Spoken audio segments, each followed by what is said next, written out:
जैसा कि आप सब जानते होंगे, ईरान ने सऊदी अरबिया के सबसे बड़े one of the largest oil refinery centre पे, अरामको रिफाइनरी पे अटैक कर दिया। किसी ने सोचा नहीं होगा कि ईरान इस लेवल पे बिहेव करेगा और इस तरीके से वॉर को एस्केलेट करेगा। सऊदी अरबिया, कुवैत, दुबई, इस लेवल पे मास स्केल पे वो बम्बार्डिंग करेगा। ये सबके लिए सरप्राइज़ था। ये इवन कि ट्रंप ने भी ऐसा सोचा नहीं होगा। अब आप सोचिए कि वर्ल्ड की सबसे बड़ी जो ऑयल कंपनी है उस पे ईरान का अटैक करने का मीनिंग क्या है? ये बहुत ही साइकोलॉजिकल वॉरफेयर है। अब यूएस ने जो सिक्योरिटी की गारंटी दी थी सऊदी अरबिया को, क्योंकि वो गारंटी तो हवा हो गई। क्योंकि जिस तरीके से ड्रोन का यूज़ किया है ईरान ने, अब सोचो कि ईरान ने कैसे किस तरीके के ड्रोन का यूज़ किया है।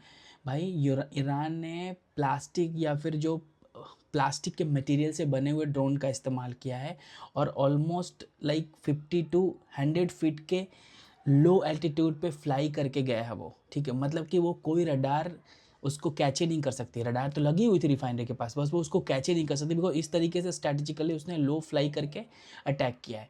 तो इसका मतलब ये है कि जो भी यूएस का जो गारंटी है, सिक्योरिटी गारंटी, उसकी तो धज्जियाँ उड़ा दी उसने, जिस तरीके से ईरान ने अटैक किया है। अब इसका मीनिंग क्या है?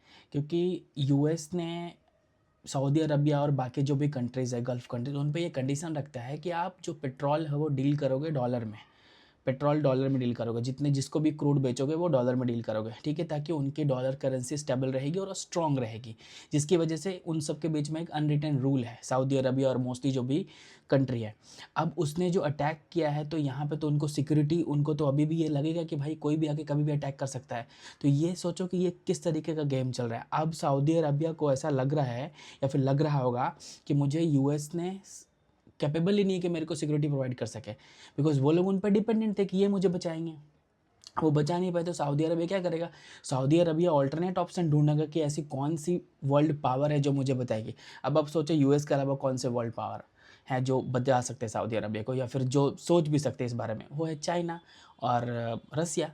अब चाइना रसिया जब पिक्चर में आएगा तो वो बोलेगा कि भाई जब तुम डील कर रहे हो डॉलर में, ऑयल का ट्रेड कर रहे हो, तो और भी करेंसी यूज़ करो। बिकॉज उन लोग बोलेंगे, वो लोग ऐसा बोल सकते हैं अपनी कंडीशन कि थोड़े बहुत हमारी करेंसी भी यूज़ करो, और तब वो जाके उसको सिक्योरिटी प्रोवाइड करने की कोई गारंटी दे सकते हैं, ऐसी कोई डिस्कशन भी कर सकते हैं। तो सोचो कि किस लेवल का गेम चल रहा है यहाँ पे। ये पूरा एक तरीके से नेक्स्ट लेवल का गेम चल रहा है।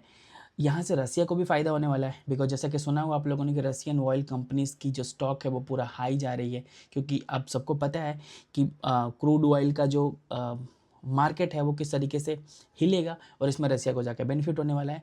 तो ये गेम बहुत ही नेक्स्ट लेवल का चलने वाला है, और ईरान जो इस तरीके से वो फाइट कर रहा है उसको रसिया और चाइना का बैक है। एंड फाइनली कुछ ना कुछ ऐसी निगोशिएशन होगी या कुछ ना कुछ ऐसा सॉल्यूशन निकलेगा जिसमें रसिया भी अपना चाहेगा कि अपना काम इस वॉर से कुछ ना कुछ निकाले।